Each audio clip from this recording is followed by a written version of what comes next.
Live from Washington, D.C., this is Transport Topics Newsmakers, the digital interview series that gives you access to candid conversations between industry experts and a veteran reporter.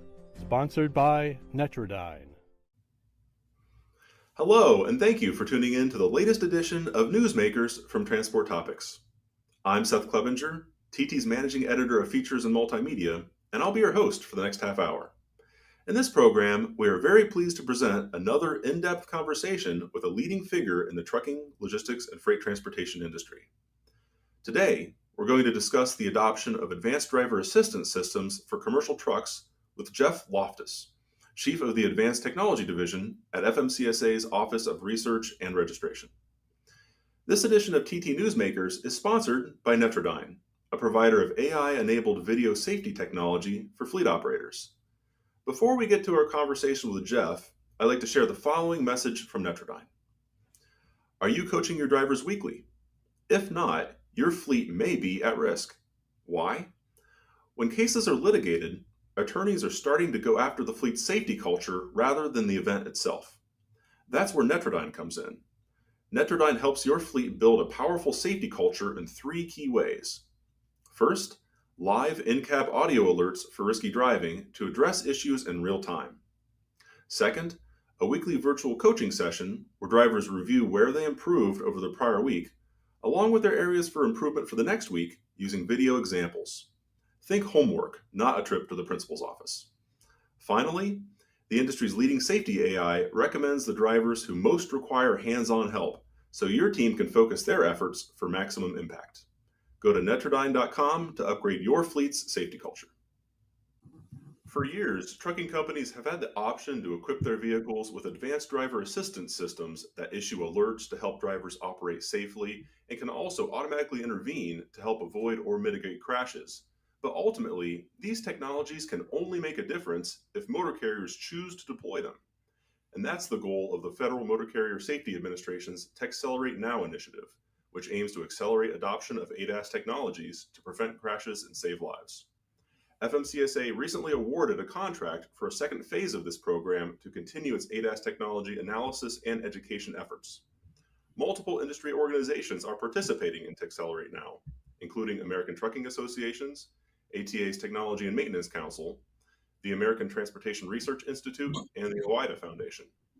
Now, to discuss ADAS adoption and the next steps for Texcelerate Now, I'm very pleased to bring in Jeff Loftus, Chief of the Advanced Technology Division at FMCSA's Office of Research and Registration. Jeff, it's great to have you with us here on TT Newsmakers. Thank you, Seth. Very excited to be here as well to talk about the Texcelerate Now program and the great partnership we have with the industry associations that you mentioned. So just to start the conversation here, I'd like to discuss the current state of ADAS adoption in the trucking industry. So in my conversations with truck makers and technology suppliers that offer this technology to the market, it's clear that take rates for these safety systems have increased in the past several years on a pretty significant level. But what's your assessment of current ADAS adoption rates today? Just how much has industry acceptance of these technologies increased and how much room for growth remains? Thank you, Seth. Great question. Yeah, it's something that we, like you, have very kind of anecdotal information on. We also see the take rates up with the new purchases by the fleets. But it is something that we tried to look at the first phase of the Texcelerate Now program, but it is something that we're making plans to really take a better look at under the second phase that we're kicking off. Right. And I think it's also helpful to keep in mind that adoption is not necessarily like an either or. There are different levels of these technologies. Most of the manufacturers and suppliers offer base level systems and then additional features that can be added. So there's a lot of complexity to the different capabilities on the market. And speaking of that, along with this question of industry adoption, the capabilities of active safety technology has really expanded in recent years. I mean, there are all kinds of different types of systems on the market. This includes collision warnings, collision mitigation with automatic emergency braking. Stuff has been on the market for a number of years. Of course, adaptive cruise control. Also, camera systems are a big category that we've really seen a lot of adoption last decade or so. blind spot monitoring, lane departure warnings, and then even most recently, some forms of active steering assistance as well. Lane keeping and lane centering assist are examples of that are now available on commercial trucks. And part of the goal of Texcelerate Now is to increase industry awareness and understanding of these technologies, right? So how are you working to help carriers navigate all these different capabilities as they start to consider what technologies to spec on their trucks?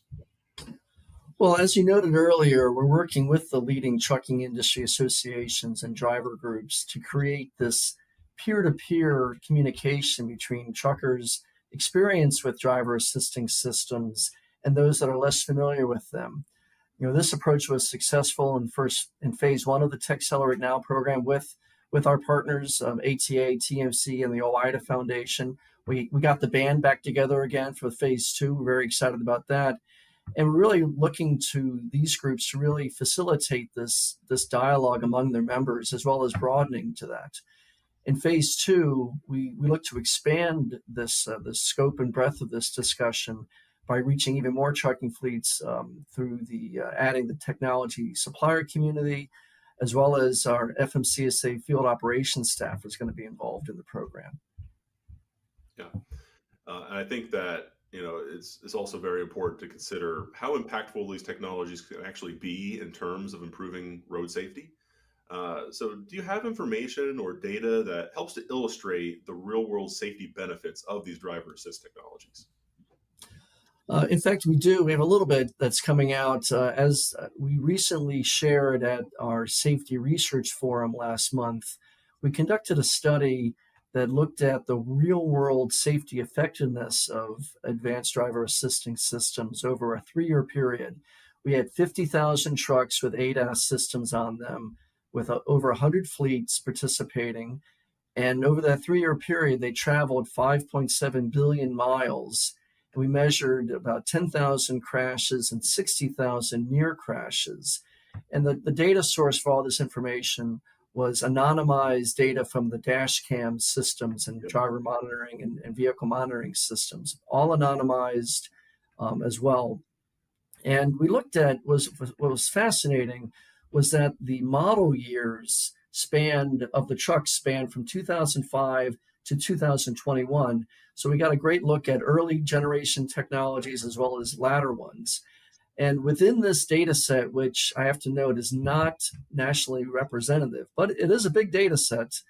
Sure. When you compare, when compared to trucks that don't have any of these systems, trucks with automatic emergency braking were associated with about a 40% lower crash rate when compared to trucks without ADAS systems. Trucks with forward collision warning systems only, which you can't get today, that's why they're the older ones, those showed a 30% lower crash rate when compared to trucks without systems. And then lastly, trucks with lane departure warning systems had a 21% lower crash rate compared to trucks without these systems. So they are proven to be effective, but again, they have to be part of a larger discussion, a larger context in terms of that involves training and maintenance and support as well. Yeah, it's not a replacement for driver training, driver coaching, and a great safety culture. It enhances it, right? It's Exactly. what I often hear from drivers and from fleet safety managers is that this is part of the puzzle. This is maybe giving your professional drivers even more of an opportunity to be as safe as possible by combining what they're best at and also supplementing their skills and conscientiousness with the technology to support them. But that's really good data. I think it's really helpful, especially given the sample size there is a very large number of trucks and number of miles to get a sense of what the real world benefits are, and those are certainly significant. Before we look to the future of the Texcelerate Now program here with phase 2, I think it's helpful to look back at the work completed thus far since the program was first initiated back in 2019. Maybe just give us a recap and review some of the highlights of the work that's happened through this initiative thus far. Well, we're excited to launched this. We had great support at the DOT from our Intelligent Transportation Systems Office and the Joint Program Office there. And the industry team just did amazing work. They reached over 3.6 million contacts over a 2-year period. With the help of the Dave Nemo show, we did 4 radio shows reaching 3.2 million drivers. The team did 30 webinars with 3,500 participants, and we passed out thousands of brochures and things at the different truck shows and conferences and annual meetings and the like. And in terms of the web experiences, there was over 60,000 web views across the program website as well as the website that our friends at the TMC put together. In terms of well, that sounds great. What was the impact? Might be a question out there. We did some surveys before the outreach campaign and after, and we had about 200 fleet executives from the HCA membership and 725 drivers from the OIDA Foundation membership. And we surveyed both groups before and after. And in terms of increased awareness, there was about a 5% increased awareness in fleet executives in terms of what ADAS was and what's out there. And we saw a 20% increase in awareness by the drivers.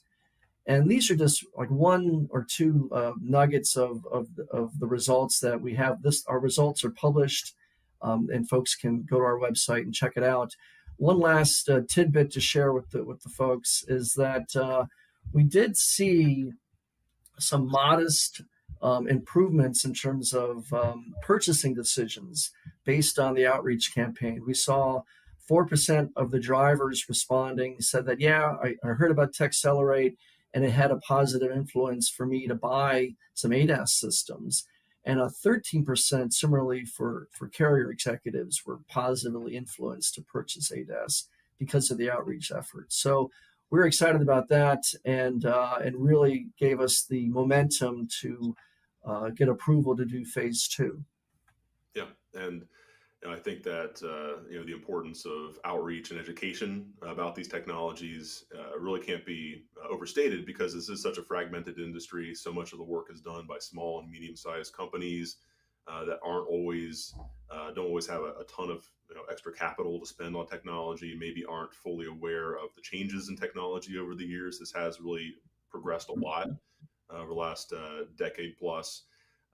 So that awareness, I think, is the first step toward adoption. And as I mentioned earlier, and you mentioned earlier, several of the industry associations that are participating in Texcelerate now are obviously working hand in hand with FMCSA on this project. Could you just walk us through how you're collaborating with these industry groups in phase 2 of the program? Sure.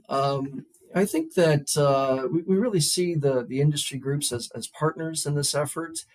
And like I mentioned earlier, they don't want to hear from a guy like me and a headquarters federal person, to tell a truck driver how they're going to make their life better and be a better driver.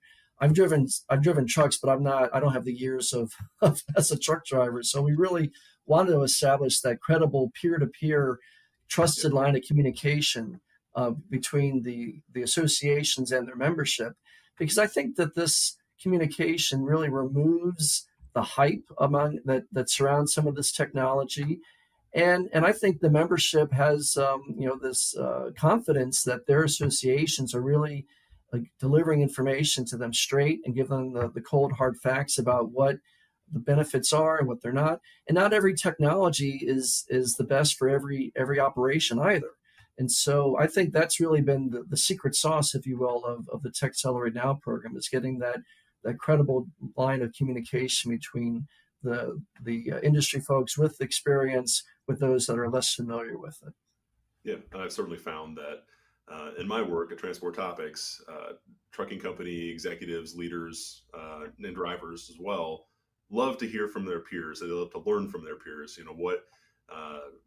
What are you doing that's successful that I could apply to my own operation? So we always love any sort of opportunities to interview or bring in folks from well-known leaders in the industry. It tends to really open a lot of eyes. Now, much like any other technology that a fleet might consider adopting, ADAS systems generally do need to provide a return on investment. Otherwise, motor carriers aren't going to invest heavily in the technology. So one of the tools developed through the Accelerate Now program is an ROI calculator, return on investment calculator, that companies can use to help make those determinations of what will pay for itself over time, and what is that time frame. Could you just elaborate a bit on some of the factors that go into those ROI calculations, and how can these systems pay for themselves? Sure. And we were really thrilled. This was an idea that the industry team brought to phase one, where we put up on our website a simple calculator tool where drivers and fleets can enter their data and then print it out, run the numbers and print it out. And then as soon as they closed the website, that data would go away. We would not keep any of that. And it was used quite effectively. In terms of the elements that are in the calculation, we include fleet size, equipment costs, driver training and driver coaching costs, insurance costs, crash data, either from that particular fleet if they have it. If not, we have national averages in there in terms of crash data. And what happens is that the ROI, the return on investment calculator, kind of weighs the cost of all of these different technologies factors to produce an estimate of how reducing crashes, the costs associated with crashes, could be accomplished through the use of these different technologies. Yeah, no, that's very helpful, and I think that what's top of mind for many in the industry, of course, is of course we live in a litigious environment, and the risk of nuclear verdicts, as the industry calls some of these high, really high amount settlements and jury awards. The risk is very high, so anything you can do to prevent a crash, it can really pay for itself very quickly. And that's just not, obviously just the opportunity to protect your drivers and other people on the road. So the payback is very clear. If it prevents one accident, it's paid for itself, I think is a good way of viewing it. Now, another factor, of course, based on my conversations with fleet managers and drivers, that's very important for technology adoption is driver acceptance.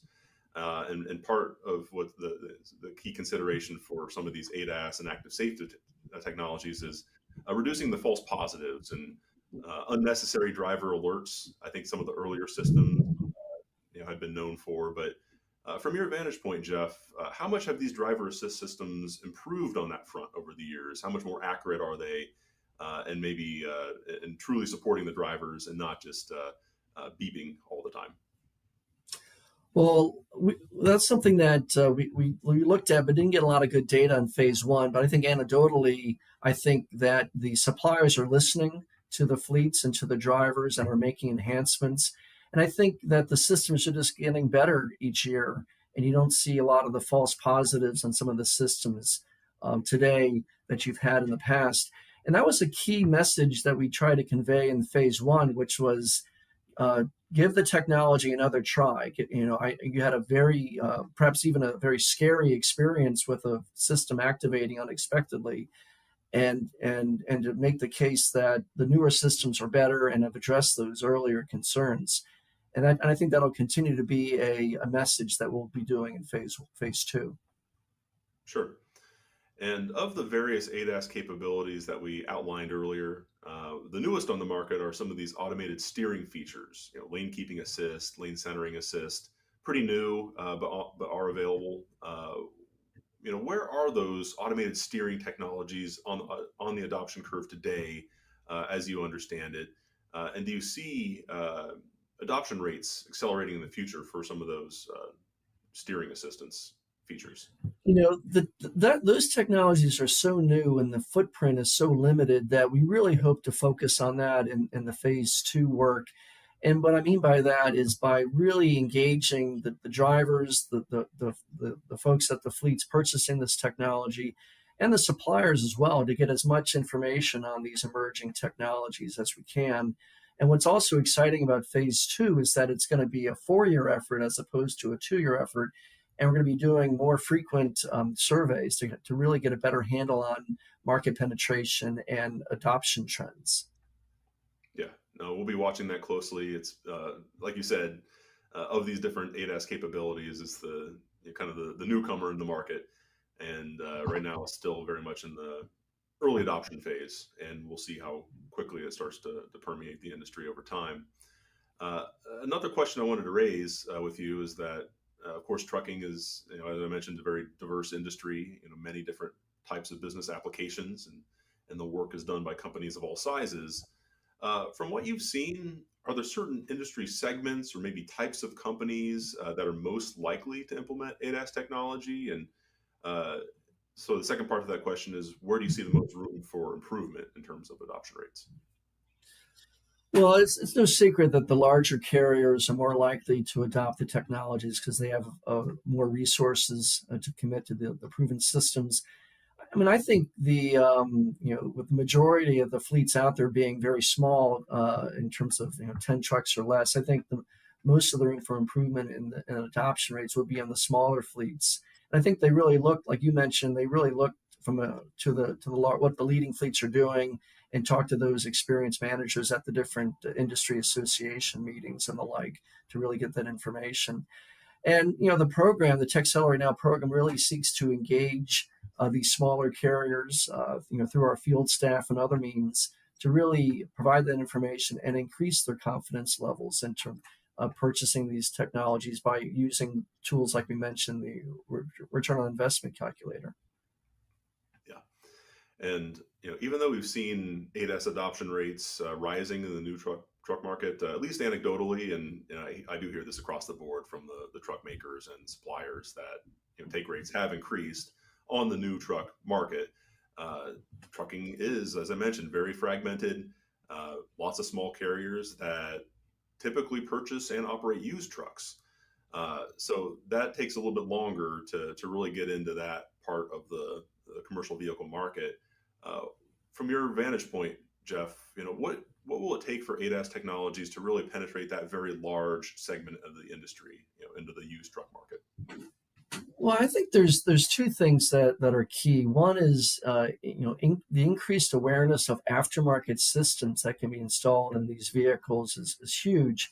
With the exception of automatic emergency braking, a lot of the ADAS systems out there, like road-facing cameras and blind spot warning systems, camera-based mirror systems, for example, those are all can be installed aftermarket and have seen a lot of benefits out there.